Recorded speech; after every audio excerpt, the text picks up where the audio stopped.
Glad you could join the Q&A today with Innovators and hashtag Black STEAM. I'm Gerard. Let's get inspired.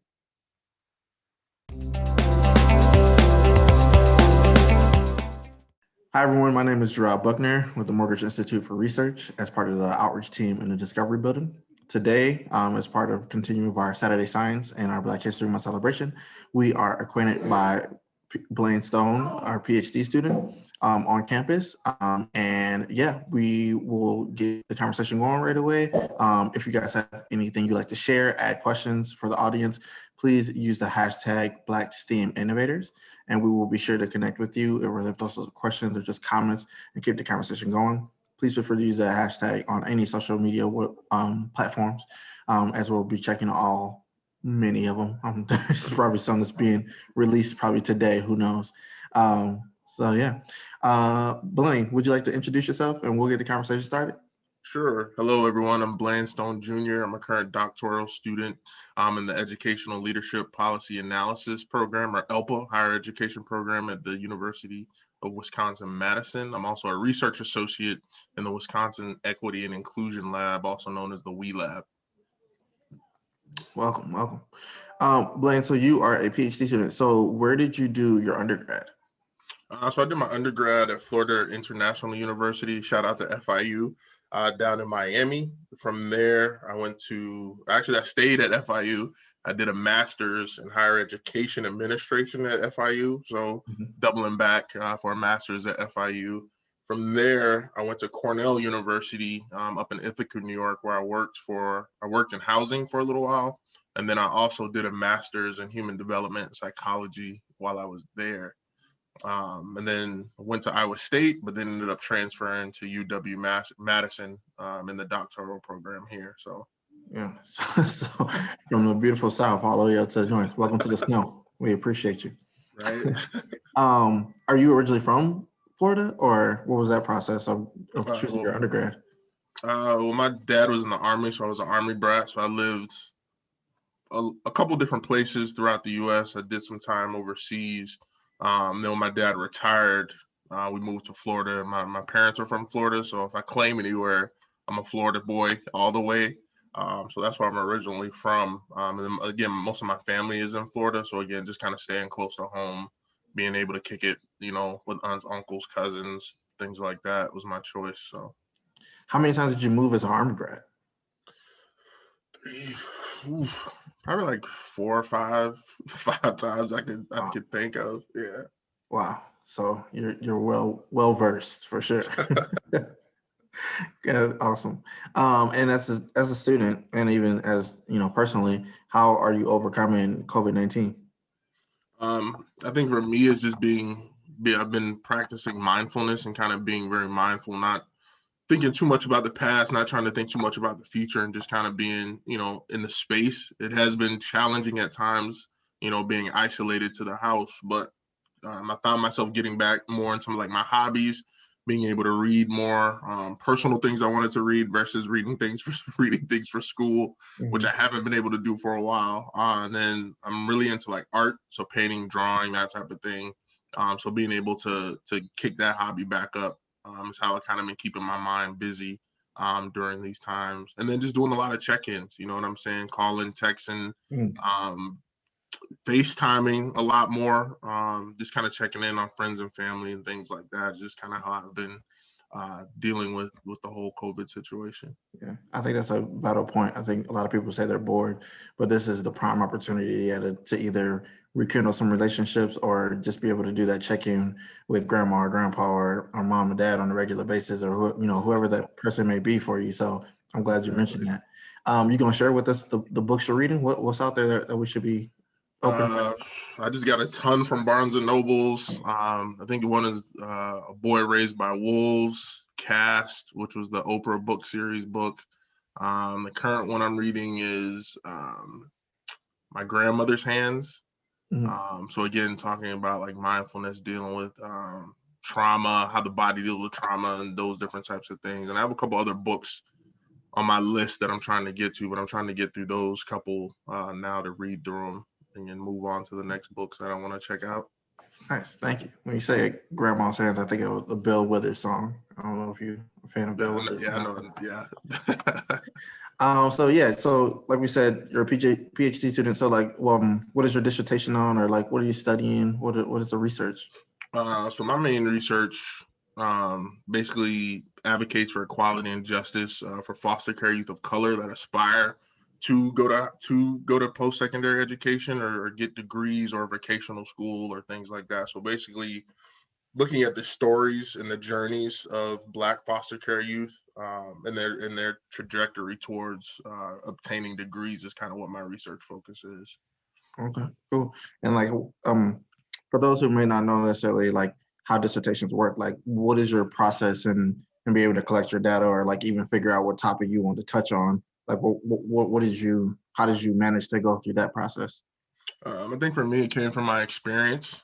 So I worked in the foster care system, a couple group home facilities, and some different like hospital settings where I worked with a lot of Black youth, specifically from the foster care system. So just kind of hanging out with them, engaging with them on a lot of conversations and hearing their stories. And again, a lot of them were just super bright, like very intelligent, super smart, but just were in a lot of bad situations. And just kind of talking to them, it was a lot of like, I've seen college on movies or commercials, or I've heard people talk about college, but I never really know anybody. I never knew anybody like myself who went. So then I started thinking like, oh man, I wonder if there's any people doing that type of research out there. So again, just getting out there, reading some articles, talking to some people. It's very limited literature, so it's not a lot going on in terms of the higher education world.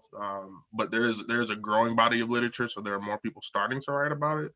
But again, there's not a lot of people writing about the Black students and their experiences. Kind of how I came to it. So again, just being in that work, talking to the students, hearing their stories about why they want to go to college, to improve themselves, to give back to their community, get their siblings out of the foster care system, and those different types of things was very inspiring, and it was a humbling process for me to be able to be in a place where I could tell these stories or give them a platform for their voices to be heard. Is kind of how I came about it. Um, the research process can be challenging. Again, there's a lot of hurdles and loops that you have to jump through to get it done. But it basically comes down to planning, outlining different things, and staying connected and being able to find these students who want to share their stories, to put them in a research platform, to just kind of put it out there to the world, to let people know that these individuals are out here and they do have success stories. A lot of the stuff around foster care youth right now is more of a negative story, a kind of deficit kind of approach about the bad trajectories that they go to. If that's higher incarceration rates, substance abuse, um, those being homeless, those different types of things. So I'm definitely trying to paint a different picture about individuals that come from that background, and a better story, the positive story that it can be done, and hopefully inspire others who come from the foster care system.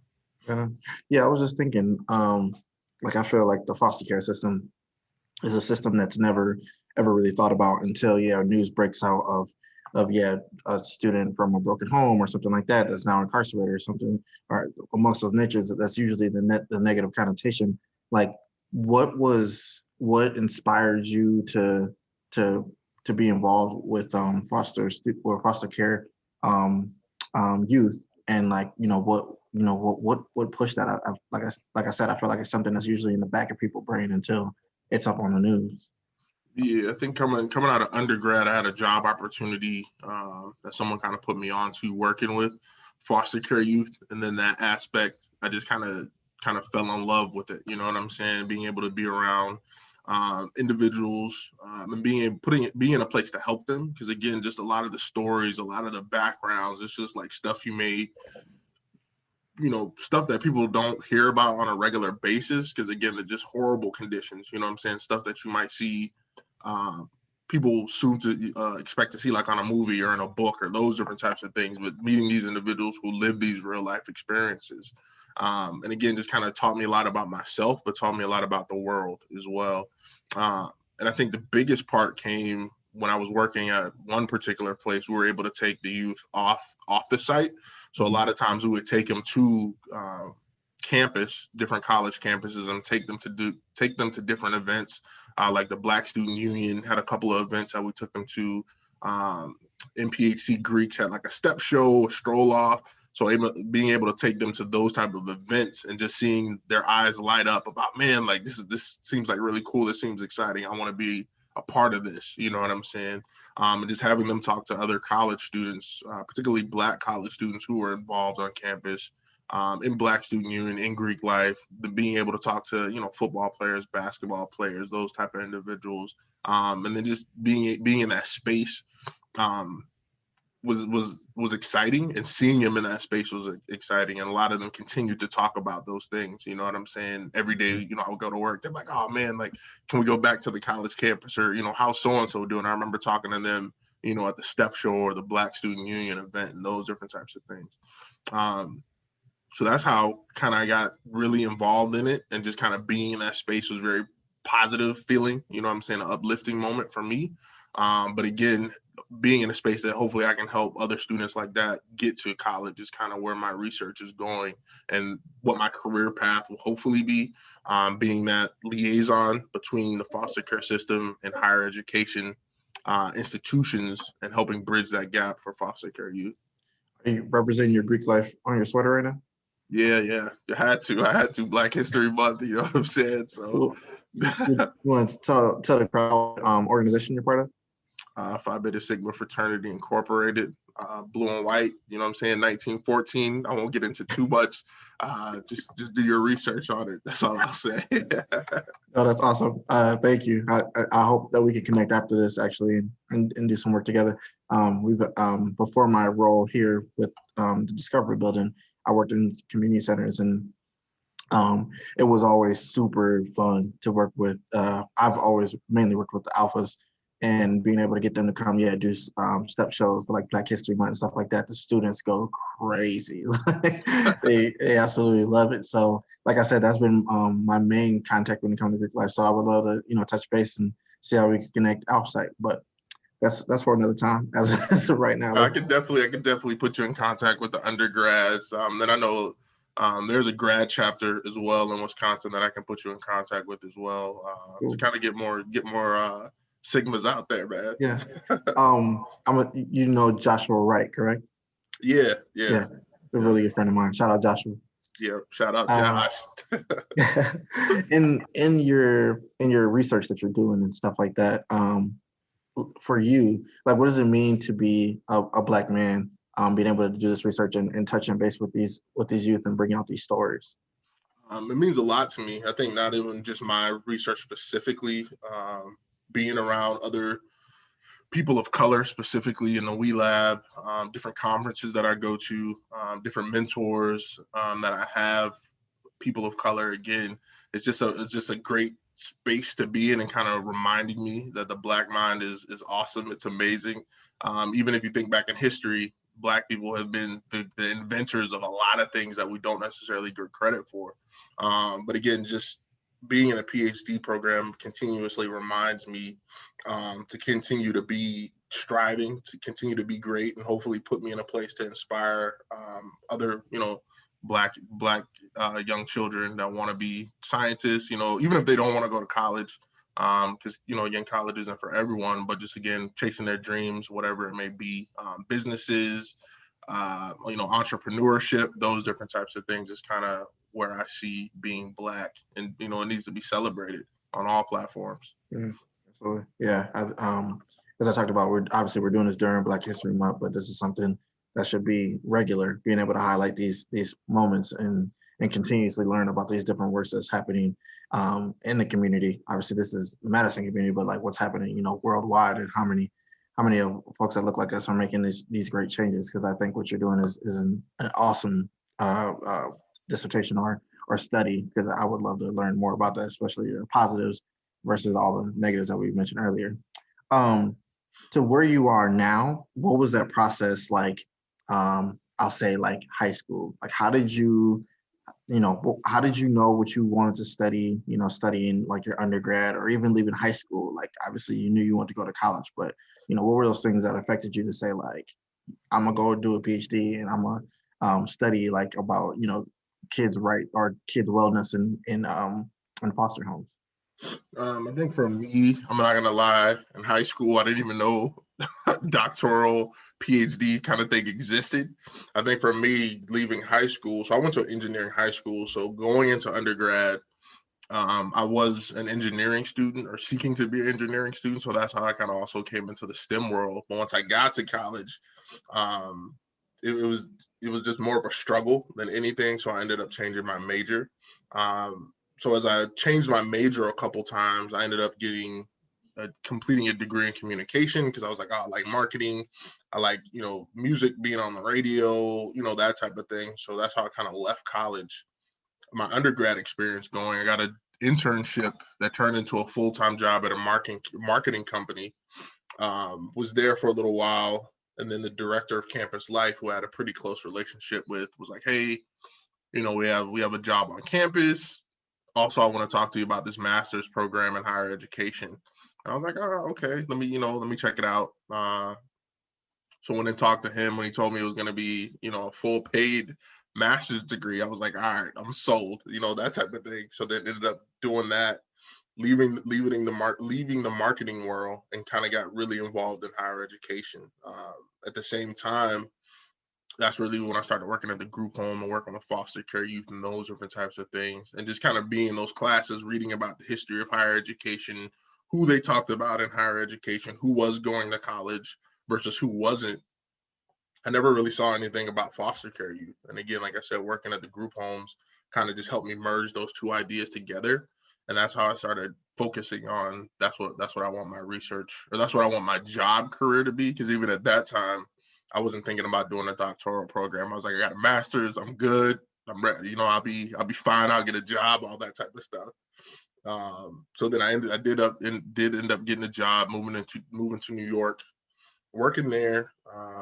Then again, I took a couple classes because I was like, oh, I'm interested in some psychology aspects um, of just working with people. So then that ended up turning into another master's degree, where I looked at my research there focused on sense of purpose and the belief in free will. So that was an interesting part of my time as well, looking at typical people who do have a sense of purpose and typical people who do have a belief or not have a belief in free will, and if that's a thing. So from there, that's when the conversation really started about PhD program. Um, and for me, again, I wanted to give back to the foster care youth. So I was like, all right, I'm gonna do a PhD. This is what I'm gonna do. It's gonna be on Black foster care youth getting to college and graduating from college. And then again, that's where I connected with Dr. Burt, who's my advisor. He was my advisor at Iowa State, where we started. And then we had an opportunity to come to UW-Madison. So I've been rocking with him for a couple of years now. And that's just kind of trajectory is kind of going with the education piece. So again, quick backtrack. High school, didn't know nothing about a master's, didn't know nothing about a PhD program. So it's just kind of been opportunities and things have just been kind of presented to me, and I've been in spaces and around people in my network who are kind of able to guide me and lead me to these different opportunities, educational opportunities that I've been blessed to get, so far. So. Nice.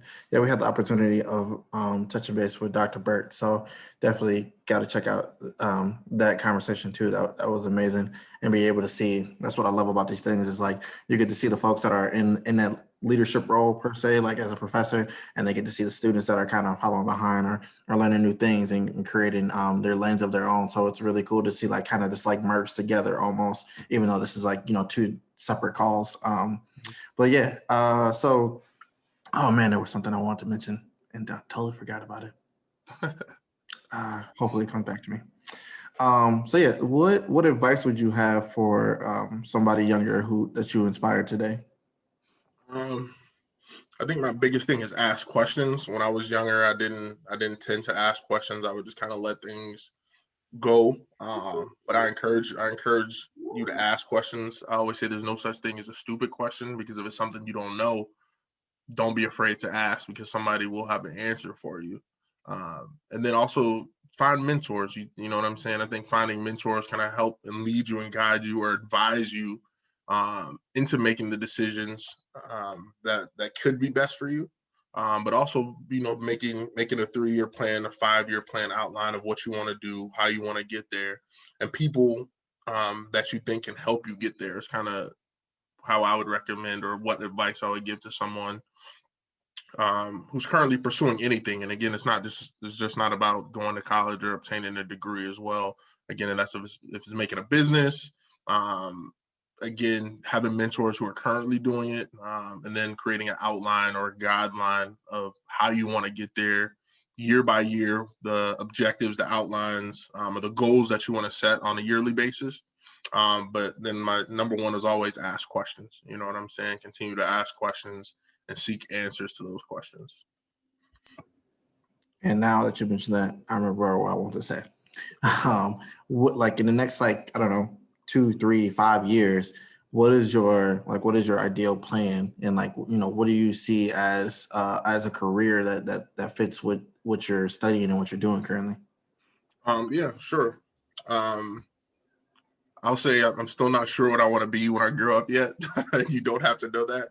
But pretty much in the faculty world, probably teaching classes, doing research.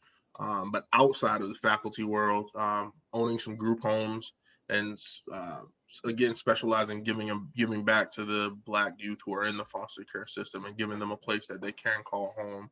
And being very strategic in terms of, again, what they want to do as they grow up. And if that's go to college, helping them put plans to go to college. If they want to go, start a business, putting them in contact with mentors that can guide them in that direction is kind of where I see myself being in the next couple of years. So being in multiple areas, but continuously doing work for Black foster care youth is my end goal. Kind of to the first thing you said about you don't know what you want to be just yet. We had a conversation with Dr. LeVar Charleston, and he said even as a dog, he still don't know what he wants to be yet. So yeah, you never stop growing up and figuring out what you want to do. Right. Did you have anything else for us today, Blayne? No, I think we covered a lot. Hopefully, again, it was good. It's helpful. Again, if anybody ever has questions, feel free to reach out. Again, just ask questions. You know what I'm saying? Just continue to ask questions and reach out to people. Take risk, I think, is a big thing as well. I didn't mention before. Step outside your comfort zone. And I think that's where I know that's where you learn a lot about yourself, about people around you, and things like that. So don't be afraid to step out on faith. Don't be afraid to just kind of step out and do something different than what you normally do, because that's when you really learn about yourself. So it's all a big learning process. Thank you for those keywords. I got my daughter right next to me, so she's being a little bit loud, but it's all good. Yeah, I appreciate that, and I definitely hope to connect with you in the near future, because I think, I mean, if you're free, because obviously you're doing some big stuff right now. If you're free, would love to connect and see how we can hopefully collab in the future. And yeah, with that, audience, again, if you are at home and you're interested in learning more about what Blayne has going on, Blayne, if there's any way that shape or form that myself or the audience can help you, we'd love to connect. So yeah, using that hashtag Black STEAM Innovators, please feel free to add questions, comments, and just create the conversation again on all social media platforms, and we'll be sure to connect with you. Yeah, that'll be it. Have a good rest of your day, everyone. Enjoy yourself. Enjoy. Peace.